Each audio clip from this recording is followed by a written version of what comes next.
Hi guys, this is Vidas. And Ausra. Let's start episode 105 of Ask Vidas and Ausra podcast. And today's question was sent by Dan. He writes, Hi Vidas, I'm curious as to what the pieces that you have at the opening and ending of every Secrets of Organ playing podcast.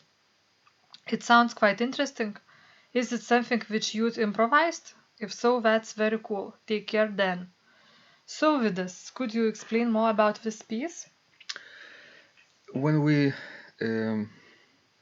started doing these organ training posts and podcasts, at first I didn't know what kind of introduction and ending to include with the interviews that our guests provide. But I thought it would be cool to include like an excerpt of my own piece. So basically, this is an excerpt beginning and ending of my communion from the Mass for the fourth Sunday in Lent. This is called Letare Sunday. And do you remember the story how it came into existence? This piece.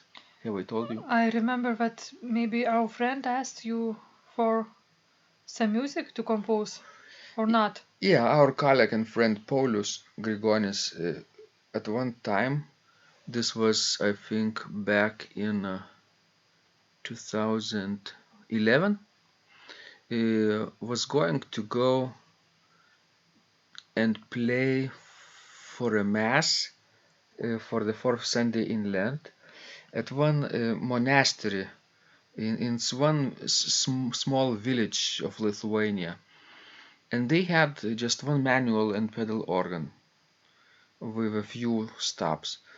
And he asked me what kind of music should he choose. So it's always tricky to find some music for a small organ, right, Osha? Yes, it might be tricky. So what I did, I always eager to suggest some ideas, and one idea was, so maybe I could compose something for him, and then it might be a good idea to expand this composition into a mass. So I started doing this, and of course he was intrigued, and I created a few movements, and I'm I will be linking this piece in the description of this conversation, so that people can click and check out the score and the video on YouTube. So basically, yes, this is an excerpt of the Communion. It is composed in a modal style. Do you know how I choose some of the modes, Osha? No, I'm wondering how, and is entire cycle of this mass based on like one particular mode on different modes? Basically, I took Gregorian chant collection. Basically, it's called I think Graduale, and then I found the chants for that Sunday, the collection of chants: Introit, Offertory, and Communion, that I knew people will be using in that monastery. So I used the the melodies for pieces that I created, and therefore I used the modes of the pieces. You see, Okay, so how many movements this mass consists of? it has four movements, because at the end it also has a postlude, like introit, offertory, communion, and postlude. It's like an organ mass. You could perform it on any Sunday, I guess. When you don't have a choir, for example, and you want to play more organ music. Uh, but since Gregorian chant melodies don't usually have like postlude themes for that. Uh, they usually have introit, um, offertory, communion, and some other parts which were sung in the past, like Alleluia and Gradual. But I had to come up with some melodies for the postlude too. So what I did is I used, I think, all of the melodies which were present in this collection, introit, communion, and offertory, and combined them in the postlude. I think that's what I did. But I only have three pieces: communion, introit, and offertory available for public because the postlude is in handwriting, in orthograph, not yet published. So So you have to work on it to make it available for public. Yeah, I was kind of hesitant to complete the postlude because when Paulus was checking out my previous compositions, Introit, in Offertory, and Communion, he found this music rather complex, and he had to practice a lot. And of course, postludes usually have to be longer and maybe sometimes more virtuosic. So he had a lot of trouble. So I don't think he played at that mass my postlude, but he played, I think, those three opening movements. And another thing that I'm curious because this mass is based on Gregorian chant, yes, and it's composed for Lent time. Yes, So what about like Catholic Church in Lent? Because you do not supposed to play solo organ music during that's that period. that's a tricky question because um, this particular Sunday, there are two Sundays in Lent and Advent which have you can play for on the organ. In Lent it is Letare Sunday, which is the fourth Sunday in Lent, and in Advent it is the third Sunday, which is allowed to play. So I kind of was lucky that, of course, Paulus was invited on this occasion for Letare Sunday, right, for the Okay. fourth Sunday, and basically those monks were willing to listen to solo organ music as well. That's nice. I know about Advent, but Catholics are much more free about Advent in general, about music during Advent. But I thought we are very strict about Lent, and I didn't know about this Sunday, this Mm-hmm. particular fourth Sunday. Letare Sunday is very joyful Sunday, apparently, because of the text, and it has some joyful texts, and therefore it is allowed to play on instruments. You see, not only sing Gregorian chant and choir polyphony.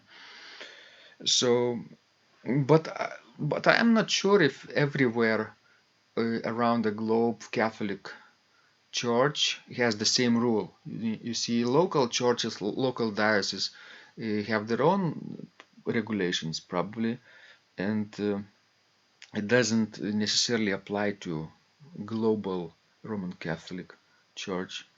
Uh, we traditionally have had, those strict regulations, and organists didn't play organ during Lent and Advent, but I think now this is changing, right, Osha? Yes, the world is changing.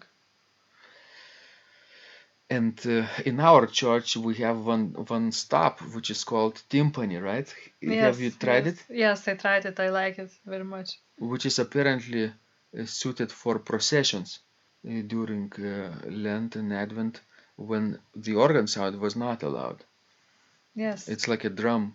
When I had the last organ demonstration, I demonstrated that particular stop and told this story. So people are very curious what Yes. those two wooden pipes are doing outside the I know, instrument. and it's quite difficult to explain. And it's really interesting why they are outside the case. Why do you think it's so? I think it in that case we added more sound. Because they are outside Yes. the organ case, Yes, you right? can hear them better. And they are, I think, two bass wooden pipes, tuned on D and D sharp, but not 16-foot D, but maybe 8-foot D, Yes. right? Yes. Not very low pipes. So if people, how could people adapt this timpani sound to their organ if they don't have such a stop? Can they play with their feet Yes, something? you could play like to hit two notes at the pedal at the same time, and to do sort of like tremolo. Because what happens if you hit two adjacent notes in the bass, um, in the very low register, like C and C sharp, or D and D sharp, depending on your key of the piece, right? Yes. It has to fit the key. It could be in F, in G, in E, any kind of low sounding pitches. If you do those two half steps, two notes that are half step away, what kind of vibrations you can hear? A sort of undulating sound, and it's truly a little bit like timpani, maybe. Like drumming Yes. effect, Yes. because they are not in tune and they produce vibrations. Isn't that the same principle that Undamari stop and Vox Celestis Yes, stops has? I think it's quite similar. Only those Undamaris and Vox Celestis stops, they primarily are used in the treble range, right? Yes, and this is a low range. Exactly. So, So guys, experiment with those stops that are available to you, and you can expand a lot of your organ possibilities this way. Imitate instruments that are not present in your church. And if you would like to check out this communion, I will put the link into description of the conversations so that you could listen to the video and see the score as well. yes, it's a lovely piece. Thank you. I will try to continue a few more of them. I kind of feel that this modal style fits well chant um, themes, and they fit in liturgy as well. All right. Excellent. This was Vidas. And Ausra, And remember, when you practice, miracles happen.